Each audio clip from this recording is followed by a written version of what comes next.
Hello. As you can see, I'm actually getting ready for something good, something great.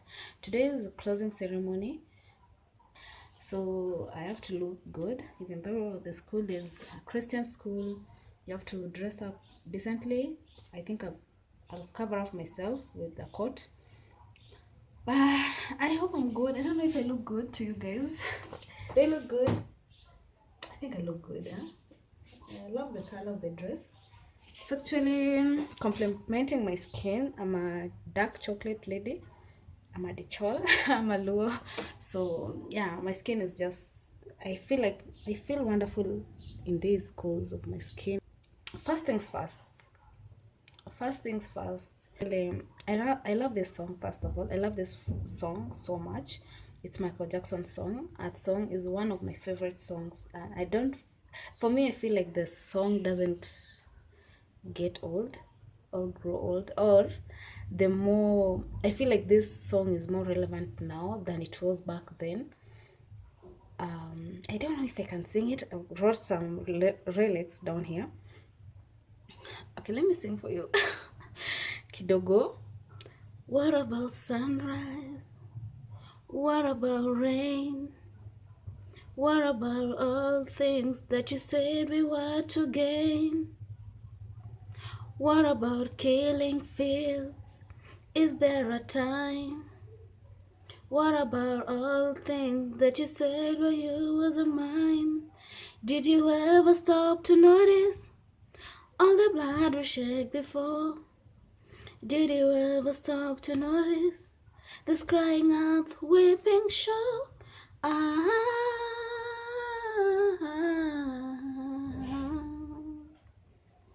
ooh,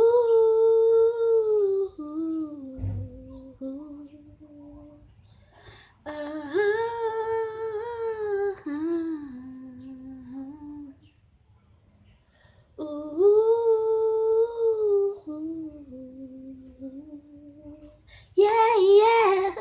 What about everything? What about us? I won't go beyond that, but the song gets better.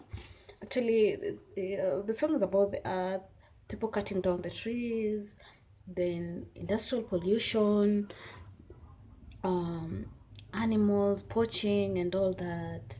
Talks about war. Now, right now, you can see we have war in Ukraine. Many people are really dying. We have war within communities in Africa, wars within communities, not only in Africa but around the world. And I feel like the song is kind of relevant now as it was then, but I think we need it more. And I feel like artists are really doing great things by singing good songs. Because sometimes I listen to some songs, or I come across some songs that really makes me wonder what are they trying to promote, what is the motive behind this song.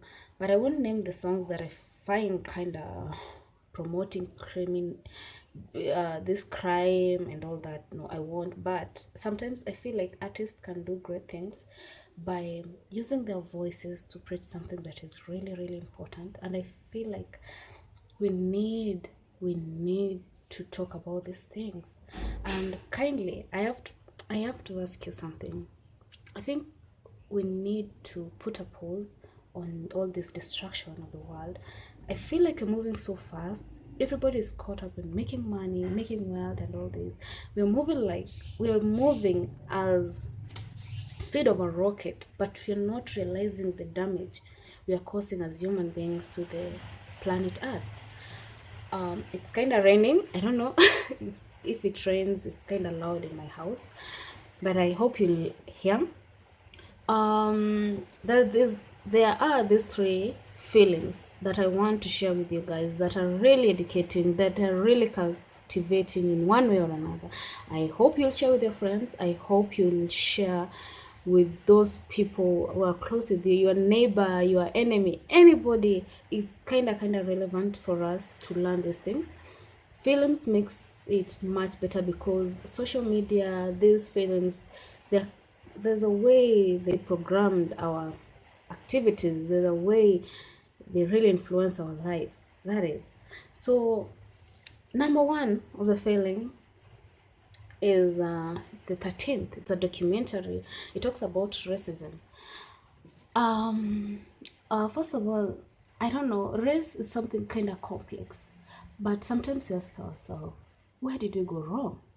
And these three films helps us understand where we go wrong and how we are going wrong, and how to change.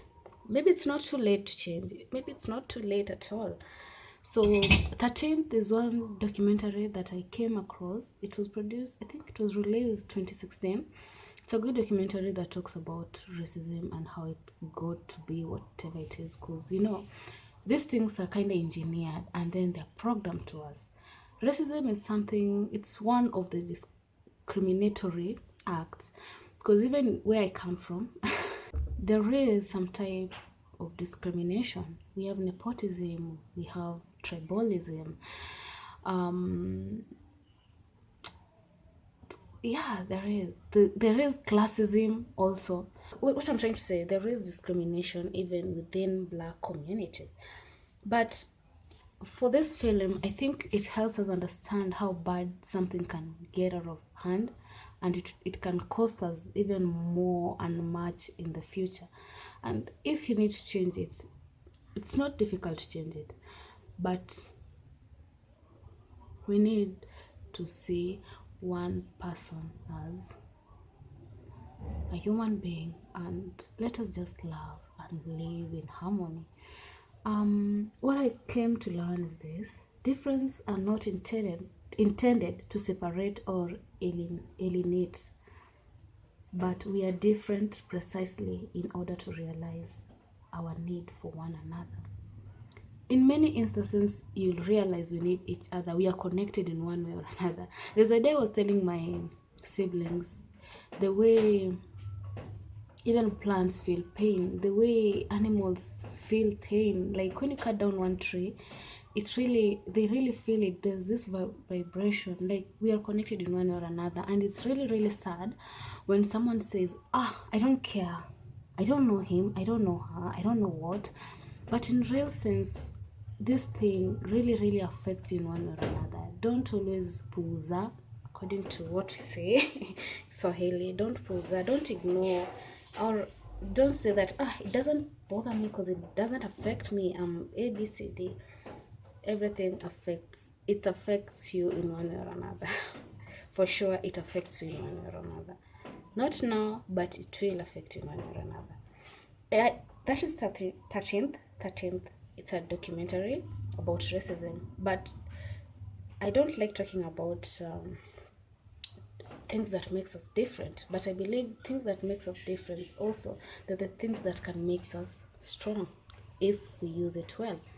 It's not a documentary, it's a series that really, really is an educative one. It's called Love, Death plus Robot, or Love, Death plus Robot.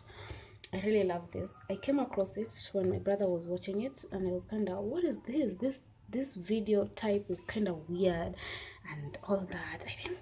I got kind of curious, and I decided, let me watch it. When I watched one episode, I really felt like I need to watch all of it. And I came home, I watched the whole season, and I really, really loved it. It's educative, though it's full of satire. It's full of satire, I'm telling you, but also you laugh. It's something you need. Okay, for you to understand the clip, you need to be open-minded, and I think for human beings to progress, you need to be open-minded. We need to be liberal in one way or another, so that we can get to understand other people and get to understand things as the way they are. And for this instant, the reason I love it, because it's full of satire and the humor in it. And there's this one episode I really loved. It's about robot invasion. The robots are going through things, and they showed how richly segregated themselves, and they were killed by the robots. There were no fish anymore in our seas, in our oceans. There were no people were dead, and other people try to go to Mars. And funny thing, the way they the end of it is really funny. They showed someone rocket Mars, and when they opened up the astronaut head, it was a cat, and they asked, "Did you think it's Elon Musk?" And I really, really felt like laughing because for me, I was curious, like, is that Elon Musk? Oh, it's so funny. But I really, really love the episode, and that specific episode, that specific episode takes me to the third documentary that I really, really need you to watch. For the Love, Death and Robot, it's animated, but it's a good series. It's a good film that if you watch for real, it's educative. And believe me, you guys, I can't recommend something bad to you. And always be open-minded when you're watching these things. And if you learn something or you've realized something, kindly tell me. And I really, really want to hear your opinion over the 3 films that I'm recommending right now. The third one is